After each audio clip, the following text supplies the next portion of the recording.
All right, here's lesson 4.5. We're going to solve quadratic equations by factoring. So we're going to use the factoring skills I've been working on the last few days and apply those to solving an equation.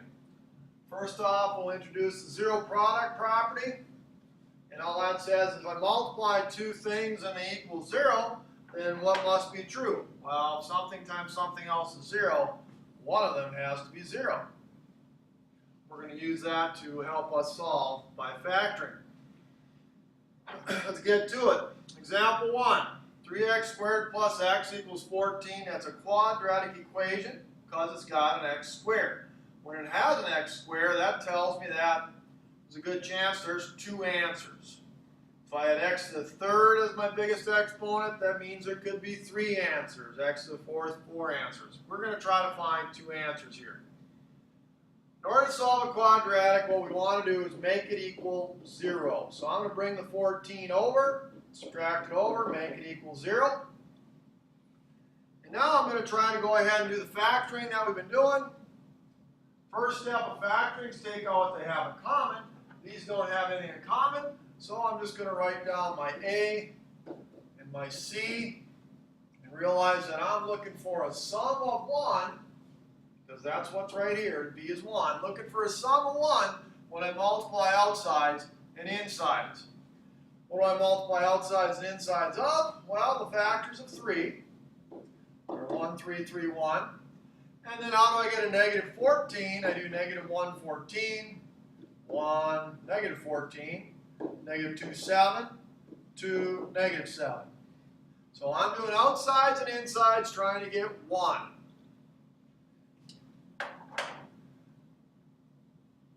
1 times 14, 14, minus 3, that's going to give me 11, not 1.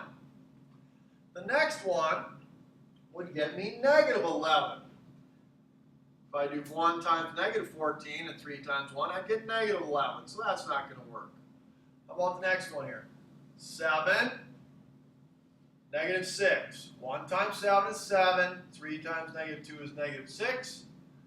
7 and negative 6 add up to 1. That's what I want. Here's the ones that we're going to use. 1 and 3 are my x's. So I have 1x and 3x. Negative 2 and negative 7 are my numbers. Just put them in order. Minus 2 plus 7. Now I want to find out what makes these equal 0. So what I just wrote is the exact same thing as up above here, only it's written as it's written a product of two binomials.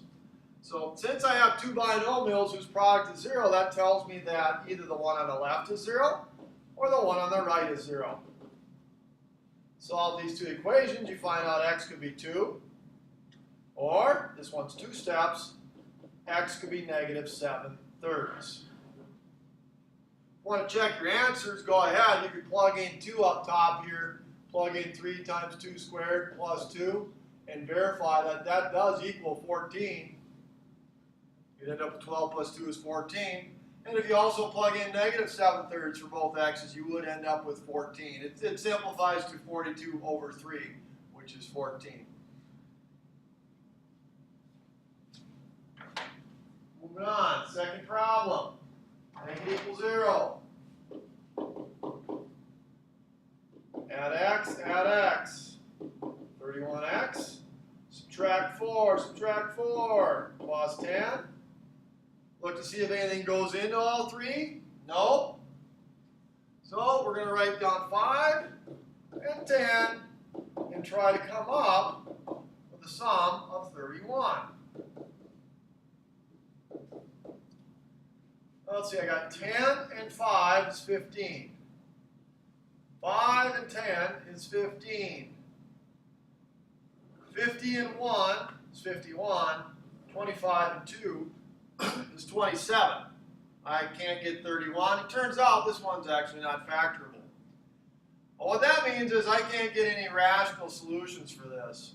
There still might be real solutions, but I can't get any real rational solutions by factoring. But we can, in this section, come up with answers when you can't factor it.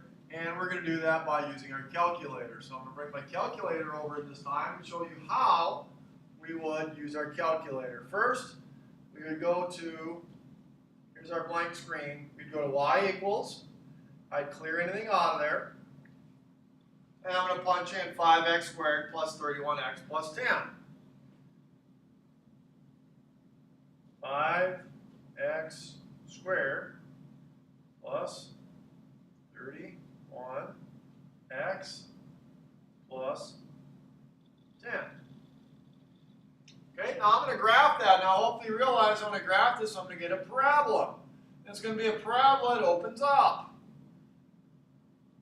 I'm not really interested in the parabola, the fact that it opens up, and I'm not interested in the vertex necessarily like we usually find. What I'm interested in is where is y 0? Because I replaced the 0 with a y. This used to say equals 0, but I put a y there, so I want to know where y is 0. Well, I'm going to try zoom 6 in this. Zoom 6, see if it shows up. And a lot of it shows up. The points that I'm interested in show up.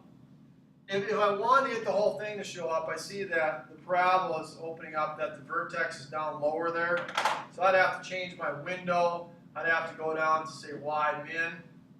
Instead of being negative 10, I'd have to figure out how low to go. Well, I think I found out earlier that if you go down to 50, negative 50, that your whole parabola would show up. But again, I don't care about that. What I care about is where's y 0? And y is 0 on the x-axis, here and here. So those are the points I want to find. Those points stand for the solutions to my equation. So here's the steps you can do to find those points with a calculator, or at least a close approximation. You hit second, trace. We're going to go down to 0, so I'm going to go down to number 2 and hit enter.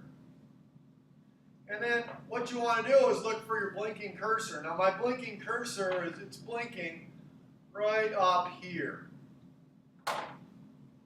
And my calculator is asking the question, is that a left bound? Well, no. It's to the right of this point that I want to find. So I'm going to arrow to the left until I get lower and to the left of it and press enter. That says, is this a right bound? No, it means I have to arrow to the right and get to the right of it and press enter. And then I can go ahead and press enter and it'll make a guess for me. And we'll find out that negative 0.341 is a really close approximation. Negative 0.341 is a close approximation for an answer that would work over here. Let's get the other one.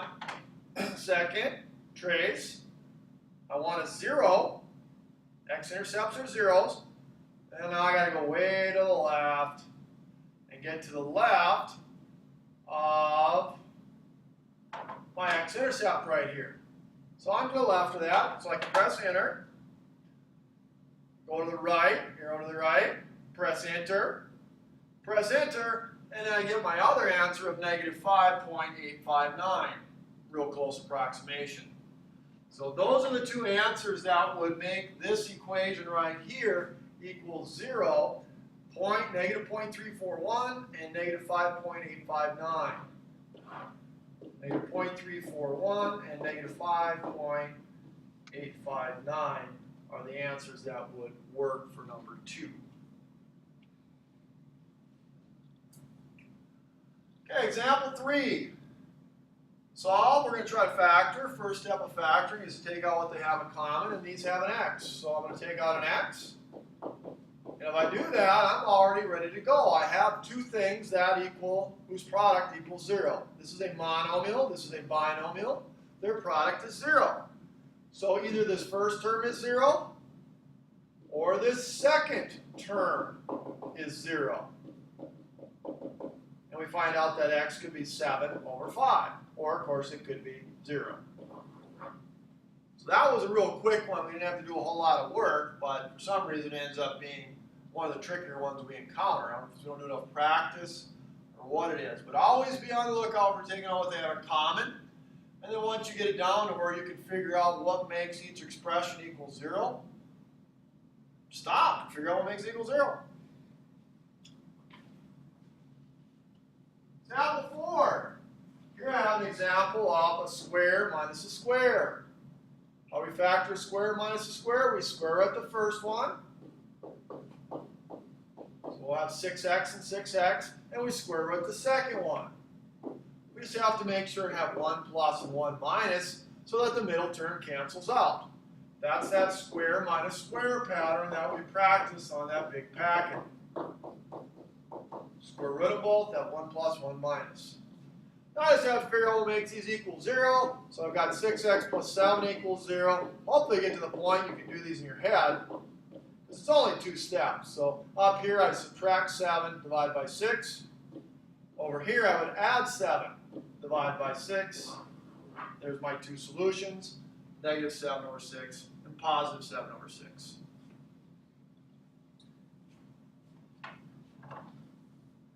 Okay, and then the last factoring.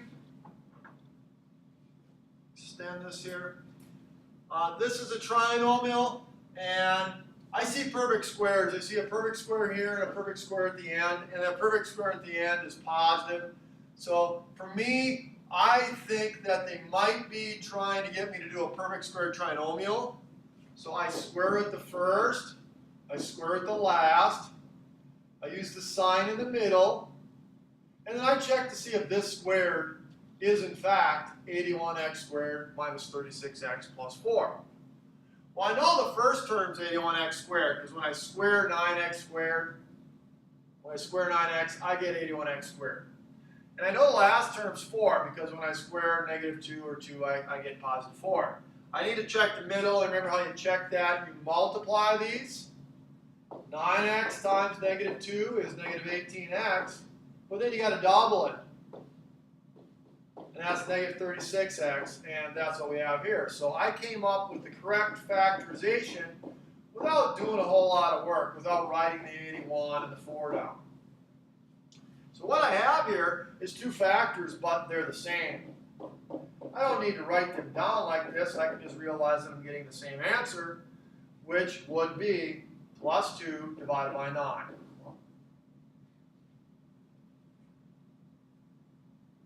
On a side note, what does that tell me about the graph of y equals 81x squared minus 36x plus 4? It tells me that it only hits the x-axis once. Remember, our solutions stand for the x-intercepts. If you think about a couple problems ago when I used the calculator, I found the x-intercepts. So what it tells me is that at 290, that's where my graph would be. There would be an axis of symmetry there. And I could find a point on each side real easily. I could plug in x is 0, and that would tell me that my y-intercept is 4. And then I could reflect that over the axis of symmetry, and that would tell me that 4/9, comma 4 is a point on my parabola. So I'm going to sketch a parabola. That's how I could draw this parabola, simply by finding the solution, the x-intercept, by finding a 0, and then getting the y-intercept, reflecting it over. I'm pretty sure that ends it. Well, I got some review stuff, but I'm going to skip that. So that ends the factoring, solving by factoring. Thanks for watching. Have a great day.